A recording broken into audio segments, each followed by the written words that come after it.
Wow, thank you. Thank you. Really? Wow. With double sandwich, valla. I can work 24 hours, yeah? We really don't know where we are or what will be our situation right now kung wala si Papa. So, just loving this moment. Can we stay here forever? I'm loving this moment. Can we stay here? ang cute ng hair ko, di ba? Mukhang puwet ng manok. Hindi pala puwet ng manok. So, dito. Oo, yan. Puwet ng manok. Good morning, guys. I'm so happy. Nadadagdagan ng aking, ang aking farts. So, ayan. Wala akong guys, mga na, magto 2 weeks na yata na wala talaga akong kasambahay, wala akong katuwang sa buhay, sa bahay. So, kaya, ayan, medyo struggle talaga. Kailangan namin gawin to kasi financially, we cannot afford anymore na magbayad ng aming kasambahay. Kaya, we need to stop first. We need to stop the bleeding somewhere, somehow. Kaya, we decided na ganito na lang. We need to sacrifice. May work si Alp, but,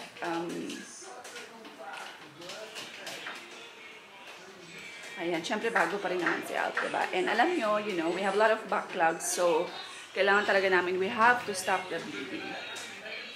Slowly, slowly, we need to settle the backlogs. Mga backlogs namin, grabe. Struggle ang pasok ng 2024, but it's okay.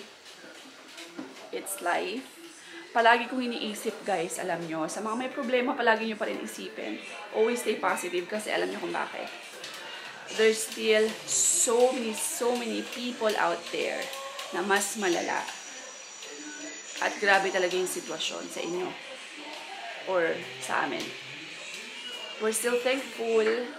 Ayoko umiyak. We're still thankful that we have a roof. We're still eating 3 times a day. And magkakasama kaming pamilya. And ayan, healthy. Walang anyone from the family that in the hospital or anything. You know, there's so many people out there na walang bubong. Hindi nakakain ng 3 beses sa isang araw. So, ayun yung mga grateful. Dun sa mga bagay na yun, we're so grateful. Yung mga utang, yung mga financial struggles, it's okay, you know. Mahanapan natin ng paraan. So, kaya yan. That's why I'm always telling that to all, you know. That's why we're always positive. Kasi, nakakahiyang mag-complain. Sa Diyos, nakakahiyang alam niyo yun, it's really so, like, we're not in the position to complain. We don't have talaga. I'm always thinking now, we're not in a position to complain and we don't have anything, like, we don't have the rights to complain, guys, kasi each and every one of us is still blessed in so many ways, kahit na maliliit lang. That's why you always have to think, yung maliliit na bagay na yan. Huwag nyo iisipin yung mga problema nyo palagi. Always focus on the little things that you have. Yun ang palagi kong sinasabi kay Alp. Yun ang palagi namin mindset. Instead of the big things that we don't have. Yan. Kasi you will learn how to be grateful and how to be happy and positive pag yun yung palaging nasa utak mo. Oh, I have this. Oh, I have this. I'm grateful. Oh, I have this. And I have this. We have this. Yeah. Smile. Give them a kiss. Give them a kiss. Give them a kiss. Give them a kiss. Mwah! Ala. Mami kami. Yung bahay medyo messy talaga. Ang bahay, yung mga orders ko nandito sa sala. Kasi hindi ako maka-work sa taas. Hindi ko maiwan yung 2 bata. Kasi si Alp, diba, working siya sa gabi.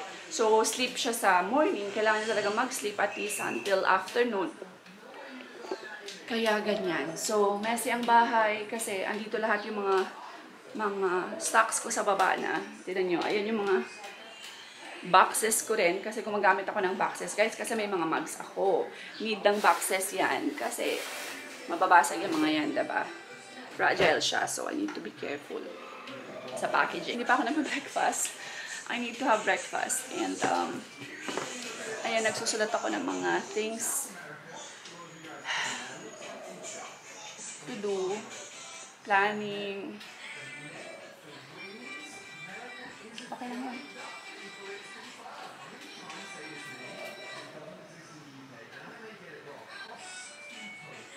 Laban lang tayo sa buhay. I have a supportive and responsible husband. And, andyan si Papa. Papa ko na palaging nakasupport. Kung wala si Papa, guys, I don't know where we are right now. Hindi ko alam kung saan ako pupulutin.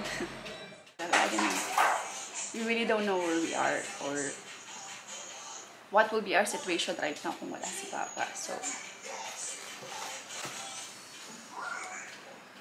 my number one supporter. By the way, mga besh, no more drama. Sabi ko sa inyo, diba? Siyempre kasi tao lang naman tayo. God knows my heart. I don't have any, even 1% feel,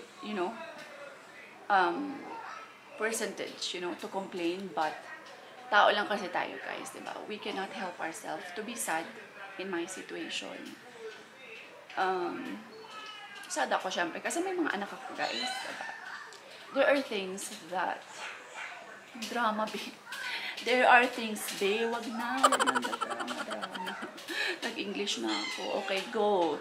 So, ayan, I have a good news pala. Kasi, change the topic. Kasi umuulan, babe. Ako, itong ulan na to. Diba ganyan? Basta umuulan, tapos cloudy. Diba nakaka-damdamin, nakakadala. Parang gusto mo mag-emote, ganun. So, meron na po ako Shopee. Ayan, I'm so happy, guys, kasi good news, meron na tayong Shopee. Now, i-work out ko yung Lazada. Siguro pagtapos na sa duty si Alp, or later na lang sa gabi.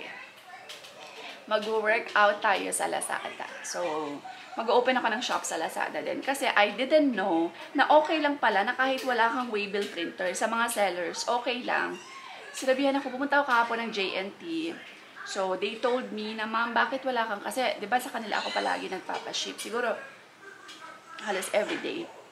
Sabi nila, ma'am, bakit wala ka sa Shopee, maglagay ka sa Shopee. Sabi ko, kasi nga wala akong waybill printer, or wala akong any printer, wala. Sabi nila, ano ka ba? Sabi nila, ano ba, ma'am, pwede kang sa Shopee, kami lang dito magpiprint. I-forward mo lang sa amin yung tracking or your order. Ano ba yun? Ewan, something. Basta order number. Ganyan. Hindi ako sure kasi first time sa Shopee. So, sabi ko, really? Bakit ngayon ko lang nalaman to? Sana noon pa ako naglagay yung before, yung January, di ba? So, ayan. So, kagabi, nag-umpisa na ako little by little, not all my stocks. Wala pa po doon. But, paunti-unti, nandun na yung iba. And, yung iba, a little bit more expensive than my usual price. Pag sa akin kayo dumirect, guys, ha. Kasi, alam niyo naman, si Shopee pala, meron pala yan commission na kinukuha. May percentage na commission na kinukuha. So, pag binabaan ko sa Shopee, wala na ako giginan siya yan. Alam niyo ba, guys, ako, 15, eto. This is 295 pesos. Ang sinasabi ng iba, sabi nila, meron pa sa akin nag-message na, 295, 2-piece na po ba yan? Ganon, diba? Parang sarcastic. Ganyan, 2-piece na po ba yan? Guys, alam nyo ba, pag tumingin kayo sa Shopee, yung plain nitong 15% na ceramic bag is already 149 pesos. Wala pa po yung print, just plain. 149. This is colored, okay? And, meron na siyang print.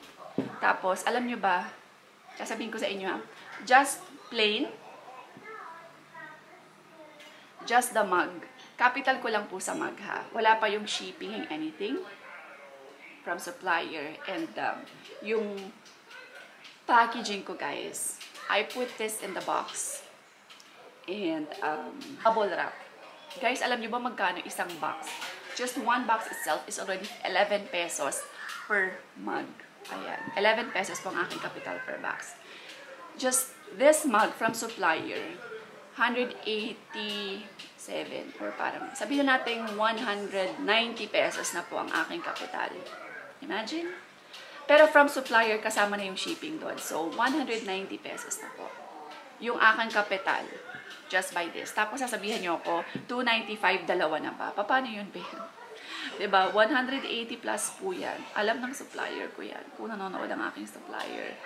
180 plus din. Kapital ko sa mag pa lang. Wala pa po yung packaging ko dyan. So, diba? Ano naman po yung expect nyo? Huwag nyo naman sana pong expect na yung benta ko is 149 pesos. Mag pa lang po yun na plain, yung 149. Kahit magtingin-tingin po kayo sa Shopee. And you know what? I've seen in Shopee, meron pong ibang tag 395, merong tag 800 pesos nitong 15. Kasi yung mga personalized, yes, meron po. So, 295, talagang sobrang liit lang po talaga ng ginansya ko, guys. Kasi i-add pa natin yung packaging per month. So, ayan. Very, very affordable na talaga yung mug ko na 15 ounce. Mahal po kasi yung 15 ounce na mug compare sa mga regular sublimation na mug. Kasi, this is unique. This is not something common, diba, sa Philippines. Normal talaga. Ang common talaga sa atin, yung mga regular na 11 ounce. So, ayan. So, ayan guys ha, sa mga gustong mag-order, pwede na po kayo sa Shopee. I think meron yatang COD sa Shopee. Hindi ko sure guys kasi first time ako. Try nyo nga mag-order ha. Please, try to order in my store. Kung meron ba siyang COD, cash on delivery. Kasi yun yung mga request ng iba. Kaya gusto na ng Shopee kasi may cash on delivery. Hanapin nyo lang guys yung store ko. Amerikanang Hilaw pa rin naman. PH. Parang ganun. Amerikanang Hilaw PH ang aking store. Ha? Yes, ayan ang aking store, mga besh. Sana nakikita nyo. Sa Amerikanang Hilaw, ayan guys, so 000 pa lahat. Bigyan naman ako ng kahit isang order. Dali na, go. Go kayo, be ha. Kahit isang order lang para ma-start ko na yung momentum ko as a seller sa Shopee. I think it can be a great help. Diba? Kahit pa paano makakatulong tong Shopee. And wino-workout ko rin yung Etsy. Yung Etsy, guys, gustong-gusto kong maglagay sa Etsy talaga. I really wanted to put my things sa Etsy kasi mas marami pa akong designs na nasa nasa draft ko lang. Gusto ko lagay sa Etsy kasi, guys, print on demand yung Etsy, diba? I don't need capital. Wala kasi akong credit card. I need credit card para makapasok ako as a seller sa Etsy. Yun ang problema ko talaga. Kasi, in signing up as a seller sa Etsy, kailangan mo ng credit card. Kaya natin to. Anyway, kailangan ko mag-breakfast. Breakfast muna ako, be. And ay yung mga bata nanonood ng TV kasi may ulan. Hindi rin sila makalabas. Si Arya, hindi ko pinapasok kasi meron siyang sipon na tubo. So, let's go. Guys, dala natin ng breakfast si Al. Kasi nag-duty pa siya. Ginawa ko siya ng sandwich na may itlog. Tsaka ng ham. Tapos, sandali lang. Ang coffee. Aking mug, diba?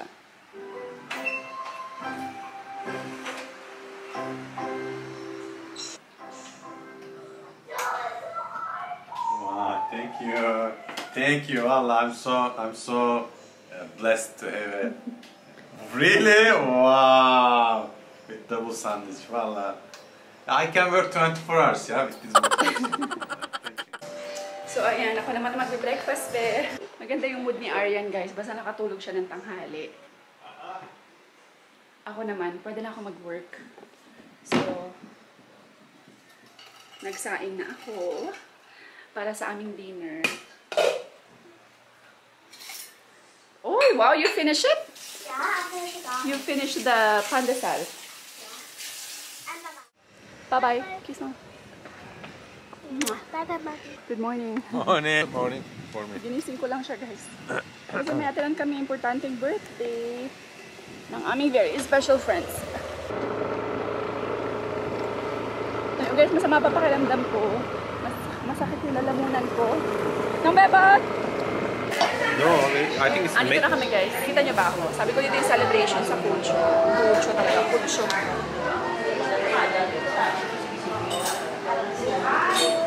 Favorite ko ito ba?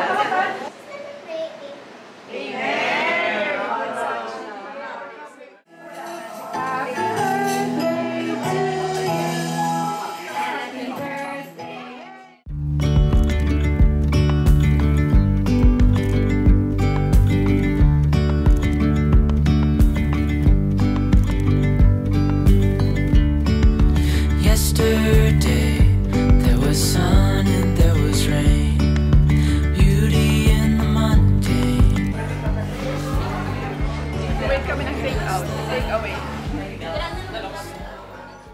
One eternity later. 64 gigabytes. Guys, so, tinan mo, umaandar pa rin yung aking Christmas light na yan. Hindi ko yan tinatanggal-tanggal kasi solar naman siya, diba? Of course. Dito kasi si Joy Joy bumisita. Lay lang. Si Alp. Ayan, balik ulit tulog. Kasi may duty siya ng 12. Tomboy. What's up, namin? Ano ito kinakanta ta? Baby kalma. Baby kalma. Tsura niya guys. Mukhang. Ay, baka naman. Basi ano. Okay na. Tabi na. Dala pag-idyo sa... So guys, end ko na tong vlog. Thank you all so much for watching. Kasi papatulogin ko na yung mga kiddos. And kailangan na rin mag-sleep ni Alp. Normally kasi sumasabay na din siya sa amin. Si Alp natutulog siya ng morning until afternoon, mga 3-4, ayan, gigising yan si Alp. Tapos, sasabay uli siya sa amin matulog ng sasabay uli siya sa mga bata matulog ng 7:30. Tapos, ako nagigising sa kanya ng 12 kasi 1 AM yung, kasi ako gising naman ako. Kasi, yun lang yung time na makakapag ganito. You know, sit down ako, edit, ganyan. So, yun lang yung time na makakapag-upo ako. So, until 12, kaya akong gumising. Tapos, ginigising ko na si Al. Prepare na ako ng coffee niya. Tsaka ng snacks niya for the night. So, tapos ako naman magsisleep. So, ganyan yung routine namin now sa bahay. Na wala kaming kasambahay. Talagang ano lang kami ni Al. You know, somehow, we need to sacrifice. And, ayan. Tapos, guys, please, follow niyo yung Shopee ko. Hindi pa siya masyadong finished, pero live na po yun, yung mga, ano doon, yung mga product doon. So, live na siya. I think, makaka-order na kayo. Pero hindi pa siya totally, hindi pa kompleto. May mga product pa ako na pwede kong ilagay, ganyan. Tapos, edit, ganun. Bili-bili din kayo, Bea, pag may time sa aking Shopee. Kung gusto nyo ng COD, feeling ko meron talaga siyang COD. Para lang matry ko, you know, makastart na ako ng momentum sa aking Shopee account. And then, ano pa ba? Tomorrow will be a very, very busy day for me kasi print ako ng tarpaulin. By the way, magkakaroon kami ng, I will have a clearance sale sa shop. So, all for 20 pesos. Everything is for 20 pesos. May mga denim jackets ako doon. May mga jeans. Denim jeans ako. Lahat yan mga besh. Ibibigay ko ng 20 pesos na lang. Just to clear yung stocks namin, what we have right now in the store para makapaglagay na kami ng panibagong stocks. Kasi marami talaga pang stocks na pang last year pa. So, gusto ko na talaga siyang i-clear. So, magkakaroon tayo ng clearance sale, 20 pesos. So, basta lahat yan. Visit nyo guys sa mga tigil pesos tayo. Nasa Arroyo po kami sa Magdalo Street, along the road ng St. Therese. In front lang po kami ng Mercury Drug.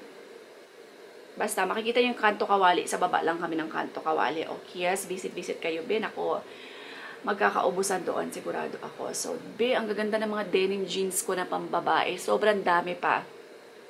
May mga denim dress pa din po ako doon. May mga denim jackets. May mga hoodies pa ako. Tag 20 pesos. So, ayan, i-visit nyo ako. I-visit nyo ang aking shops, ha? So, ayan. Ayan, once again, I'm so grateful with my papa. Grabe, as in, sobrang laking tulong ni Papa sa amin, guys, for the past few months. Siya talaga yung sumalo sa amin, sa situation namin ngayon. Sobra. Kung wala si Papa, I don't know kung ano mangyayari sa amin. But, yeah, 2024, pagpasok, it's not that good, but we will bounce back. It's still okay. Makakabawi ako kay Papa. Babawi ako kay Papa. So, yun guys, as what I've said ha, always stay positive lang talaga tayo. Alam ko mahirap. Ako sabi lang ako ng sabi na always stay positive. But sometimes, talagang hindi ko mapigil talaga yung sarili ko. But I'm still getting sad. Sabi ko naman sa inyo, diba? Tao lang tayo. So, I don't have anything to complain. But, I cannot help myself, you know, na maging sad talaga once in a while sa situation. As I've said, kasi may mga anak ako, diba? Ganyan talaga ang mga mother. But, on the other hand, I'm always, kung nagto lang kayo sa bahay, malalaman nyo, nagto kami sa bahay, na palagi talaga kaming positive. Maingay ang bahay namin, joke dito, joke doon, ganyan, patawa dito, patawa ako, patawa si Al, patawa si Papa, ganyan kami dito. But deep inside, I know, may mga sadness pa rin kami sa aming situation, pero you have to be grateful lang talaga. So you just have to focus. Yung small things lang na meron kami, yun talaga yung palagi namin pinafokusan. Anyway, as what I've said, always stay positive, always be thankful for what you have. Ayan, everything happens for a reason. And so thank you all so much for watching, guys. And I guess we will see you in the next vlog. I see you struggle like butterflies in water. Can't keep moving forward.